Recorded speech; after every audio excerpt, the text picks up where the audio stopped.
guys, welcome to part 9 of my playthrough on Pac-Man and the Ghostly Adventures 2. So last time we have played through the Jellyfish Junction level as well as the level where we got Granite Ball Pack, and now we're going to be moving on into the next few next few levels of Paclantis. And also guys, Happy New Year and Happy New Decade. It is finally 2020, and not only that, yeah, this is actually the first year of the 2020s decade, and of course this is my first video of the year, which is of course this game, because, you know, I love Pac-Man and the Ghostly Adventures. You know, I am well aware that a lot of people hate this series, but I just love, you know, I've already explained back in my Ghostly Adventures 1 playthrough, but yeah, just decided to upload you know, this first part, and I might upload the 10th part afterwards. So yeah, alrighty. So yeah, we played through the last two stages here, which this level I really like, and this level which was kind of okay since we got Granite Pack back. Alright, so now see up here we're going to be moving on into Shipwreck Shoals and that other level behind that pink ghost. I think it's Fire Rock Cavern. So yeah, alrighty. So let's go on and get into this.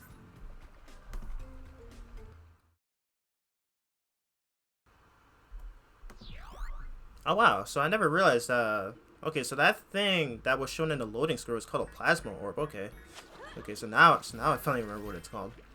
Alrighty, so yep, so this stage, just like the Jellyfish Junction level, is an underwater level, and of course Pac-Man can somehow breathe underwater. I don't know how he can do that. You know, it's pretty much the same trait that his main counterpart from the Pac-Man World series can do, so it's really weird. Oh gosh. Dang, we're starting this level and I'm already done at one heart. That's really crazy. I'm gonna turn it down. Oh shoot! Wow. Okay, already off to a bad start. Wow. Alrighty, let's try that again. That was really bad. So yeah, just like the Jellyfish Junction level, yeah, this takes place in the water. So, and of course we have these these fish goes right here. So, and that's where I just really like the design of them. It's actually pretty interesting. I did mention back in the previous part that I think they were actually shown in that E3 trailer of Ghostly Adventures, you know, which was shown back in 2010. Surprisingly, you know, that was before Ghostly Adventures became a thing. So yeah, and of course this makes use of Chameleon Pack. I still hate the fact that they took out his invisibility, but at least he's still good in some parts. It's kind of weird. Like whenever I go back to the first game, like I would always use the Y button, but then it would always activate his invisibility. So yeah, because I always forget that like his tongue attack is mapped to the X button, and then like in this game it's mapped to the Y button. So I'm not sure why they changed that, but then again, like they just could have kept it the same. They could have. I mean, since they changed the way the buttons should be mapped, they could have just. I mean, since they changed it, like they could have just mapped the invisibility to the B button, or the circle button on the PS3 version, or the A button on the Wii U version. But so of course they didn't do that. That was such a missed opportunity. So, it is what it is. Alright, here we are right here, and I don't remember if I mentioned this yet, but yeah, I like how in some of these arcade bonus stages, they actually play the Pac-Man Championship Edition, theme. I don't remember if I mentioned this already, but yeah, that's actually pretty neat. Because I was recently playing Pac-Man Championship Edition DX, and I actually bought some visuals for the mazes in that game. Like there was the Rally, like there is the Rally X. How do I phrase this? Yeah, they had the Rally X visual map. They had the Dig Dug one. Heck, they even have the Pac-Man and the Ghostly Adventures maze visual. So that's actually really freaking crazy. And then I would often use the Pac Dimensions or the I forgot that other one, but yeah, I would always use the Pac Dimension song, you know, because I think, yeah, that's one of those songs that actually plays in this game, as well as the Ice Realm stages from the first game. So yeah, I would always play those tracks during the Ghostly Adventures visual maze, because yeah, I find it pretty damn fitting, and I don't know how it screwed up there. That was weird. Yeah, I would always use those tracks because I actually find them pretty dang fitting. I almost sweared right there. I almost sweared right there. What the heck? So yeah, it's pretty dang amazing. Though it was kind of a missed opportunity to at least like include the, like the power brain music from the TV show, or also known or it also plays during the title screen of Pac-Man Dash. So it's pretty interesting. Alrighty, so yeah. Obviously on these rolling platforms right here, just gotta make sure not to fall off like I did earlier. So okay, you also gotta jump over the spikes. So yeah, I think around this point in the game is where it gets pretty challenging right now. So yeah, and here's Silly, who can somehow breathe on the water. How's it going, Silly? That's weird, but okay. Alright, thanks for the advice, Silly. Like, seriously, I don't understand how they can breathe on the water, because, I mentioned back in the previous part, but Cersei gave them bilberries in order to have the ability to breathe on the water, but it's never explained how they can do it here, so I don't know. I'm guessing like game logic, I guess. Never really explained. Yeah, I think the soundtrack for this stage, also played in the TV show. Like I remember hearing it in that one. I remember hearing it in that Kung Fu episode, where the Ghost game were watching like ghosts doing Kung Fu and all that. Like I think that was the episode where Pac had trouble trying to deal with that guy who kind of looks like Master Shifu from Kung Fu Panda, and maybe also Master Zeke from Sonic Lost World. So yeah, he kind of reminds me so much of that. And the game is lagging like heck, man. I have no idea why. Okay, there we go. So yes, as always, in these stages, if you want to go for a higher score, and if you want to go for a higher score and especially get the gold medal, always use your skill ability, so that way because it actually doubles up your score whenever you chomp the scared ghost. So yeah, I recommend using that a lot. Because I'm actually glad this game actually has the ability to like switch back to your normal state, which is something that the first game lacked. And as well as Pac-Man Dash as well. Well, then again in Pac-Man Dash, like the power-ups only last for like for about like 7 to 10 seconds in that game, at least from what I remember. So yeah, I always found it annoying in the first game where you always get when you get hit, you always lose your power up. And I like this part of the stage right here, like hence the name Shipwreck, because of the fact that this stage is called Shipwreck Shoals.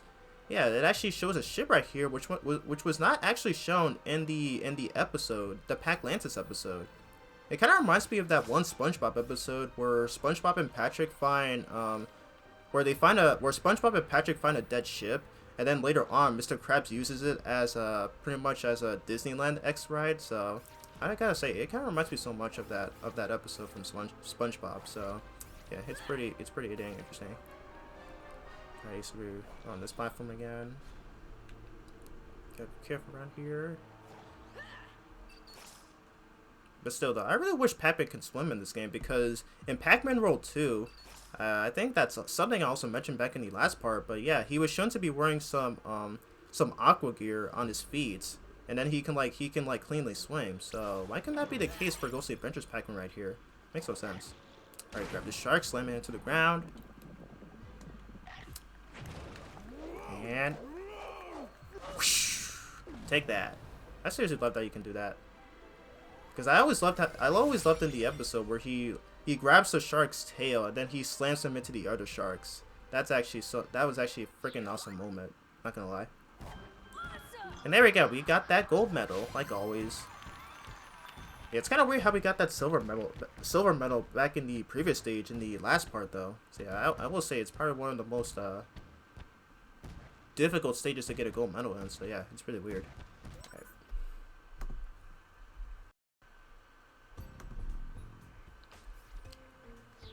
Alrighty, so with that, we have unlocked the next level, which is Fire Rock Cavern, I mean. Alright, quick edit there, sorry about that. Got interrupted, but yeah, anyway, let's go on and get into Fire Rock Cavern.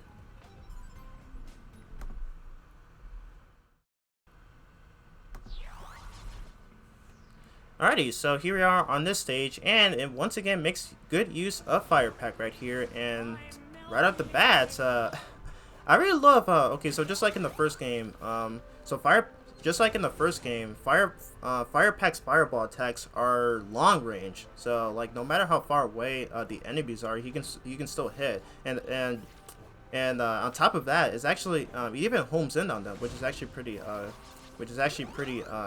really freaking great. So yeah, there we go.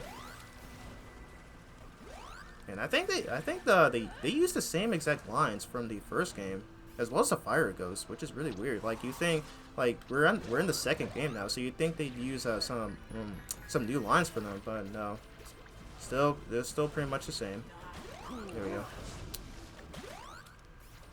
Yeah, I think just like in the first game, I think whenever you run into them, I think they start melting. So, but yeah, as always, I think it's still better to just to use just to stun them first. So yeah. Oh my god, I love this gliding ability. It's so freaking useful. Seriously, why didn't he have this in the first game? It would have been useful in some sections in the first game. So it's pretty weird, but yeah, thank God it. So yeah, I'm actually glad. I mean, they kind of made him slightly better. Just the only flaw about him is that his fireball attacks don't disintegrate the ghost, but yeah, at least they can glide, so that's what makes up for it. And oh gosh, god dang it, that dude got a free hit. Okay. Very tasty. There you go, Chomp Dum. Alright, gotta glide our way over here. Okay. Make it. Okay, there we go. I made it. And now hit that, and we got our checkpoints. Hex yeah. Alright, so apparently there's no way to get up there, so now we're just gonna, well, so it looks like we're gonna have to come over here. Alright, and okay, we'll just collect these for this, for the heck of it. Oh, why did I miss something? Okay, so I need to hit one more flank. Okay, quick edit there. I got interrupted again. Oh my god. Alrighty, so okay, so I was saying that I missed yeah, I missed that up there. How the heck did I miss that? That was weird. Okay, so that should activate the last platform, so that way we can get, oh crap. Okay, that was bad. I don't understand how water could like hurt you. That never made that much sense to me though. It's really weird. Like I've seen in many video games I've played where, you know, when a character falls in water, like it's instant death, or either that or it just hurts. So it's really freaking weird. Alrighty, so that's it for Fire Pack in this level. So now we're with now we have to use Granite Ball Pack for the rest of this stage right here. And I'm actually glad they made this power up much better than he was in the first game. But yeah, but believe me, I think there's like some levels, at least in the last two worlds where like you have to use Granite Ball Pack for literally 99% of the level. So yeah, I think that's where it starts to get boring in my opinion. But yeah, Granite Pack can be pretty fun at times. Like I like how in the later like in the later levels in this game, where they have these flippers which automatically flip you to higher sections. So I find that kind of cool. So I'll pretty much I almost fell down right there. What the heck? I'll pretty much mention that once we get to them. Alrighty. Next we got these guys right here. Always you got to use your ground pound abilities so that way you can remove the helmets. Alright, can we get him? There we go. Nice. Yeah, this song sounds kind of similar to the first level where we got this power up in. So I'm not sure if it's from the TV show, but gotta say it does sound pretty nice in my opinion. Oh my god! And there we go. We got that achievement right there, rocking. So yeah, you get that achievement by defeating 5 of these stone monsters here. So there we go. Okay, bam, and bam. Get out of here. Alright, so our next orange for the pack prize is right up here, so you gotta do your spin dash, and there we go, we got it. Bam. And here is Spiral. See what he has to say right here. What's new, Spiral? Any luck finding the lemon rocket, Baxter? We're getting there, dude. We're getting there. Yeah, surprisingly, we still. See, we only have like a. There's only like a couple levels left of Paclantis, so we should be able to reach the lemon rocket because. Yeah, because there is of course another boss fight, and I like how I do like how, unlike in the first game, where the boss fights are actually placed at the end of a world's level, so which is pretty cool. I mean, because at least in Ghostly Adventures, in Ghostly Adventures 1, they just I think they place boss fights in the middle of the levels, and even in the Netherworld Revisited, they place like we had a boss fight at like the very beginning, which is kind of weird, but hey, it's there. I think these stone monsters do the exact same patterns as they did in the first game, where they have like where they not only do ground pounds, but they also shoot they also have eye lasers. So yeah. All right, so the last orange is actually right here, but I think we have to hit the switch in order to get that. Oh my god, I'm getting my butt kicked by these guys right now. Bam, get out of here. Okay, so don't go into that cannon yet because we have to get this. Yeah, surprisingly, when I did a practice run of the stage on my own time, I actually missed that last orange right there. So yeah, I think first time players are easily going to miss that because like you have no idea that hitting that switch will also make the platform lower down. So yeah, it's pretty. You can say that part can be easily overlooked.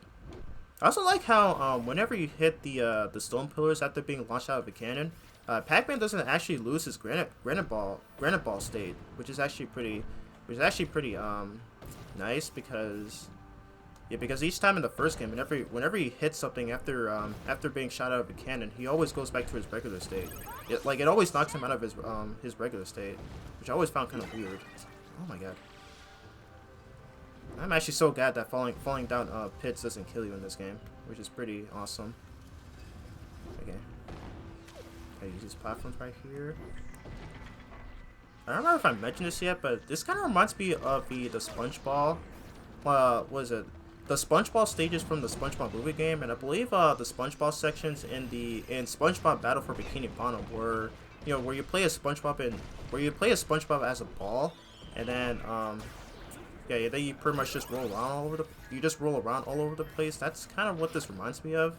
Though I've actually seen in Sonic Lost World, in the console version of that game, where like I think it's Frozen Factory, where you actually play a Sonic inside a snowball, and for some reason he never gets out of it, and he even spin dashes. He even does the spin dash just like what Granite Ball Pack does. So yeah. Pretty interesting tidbit right there. Alrighty, so we took out all those guys, and hopefully this should give us a gold medal, considering all the points we have. And yep, we got it. Hex yeah, very nice. Also, fun fact: the medals in this game are actually the same ones that President Spiros gave to Pac and his friends in the 18th episode of the TV show, and they were even gold medals too. So yeah, that's actually a pretty interesting interesting Easter egg right here. So yeah, I actually kind of like that.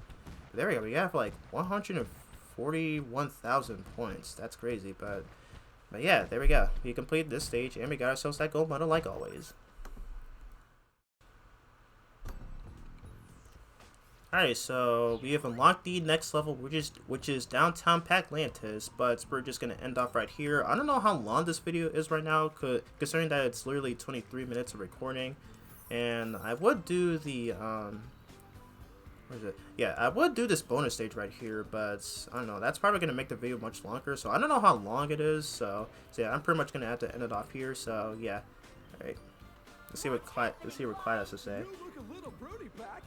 You must still be searching Paclantis for the lemon rocket, huh? Yeah, we still are, dude. We're almost reaching it. But yeah, so yeah. Anyway, guys, so yep, that's the end of this part of Pac-Man and the Ghostly Adventures 2. So if you all enjoyed this video, feel free to leave a like, comment, and subscribe. Make sure to hit that little notification bell down there, so that way you can get notified for every video I upload. And yes, yeah, I think the next part will either be the 10th part of this or the 3rd part of the gameplay of Sonic Dash. I'm not sure when yet. I know I did say at one point I might do the video game collection video, but I think I might do that in like probably in the next week or so. So that's how it's going to turn out. So yeah, next part of this playthrough we're going to be playing through the next 2 levels of Paclantis, and let me check right here if we're actually getting close to the end of this world. Okay, I don't know, but yeah, I think we should be. So yeah, anyway, I hope you all are having a wonderful day, and I will see you all in my next video. So peace out, and take care. And Happy New Year's.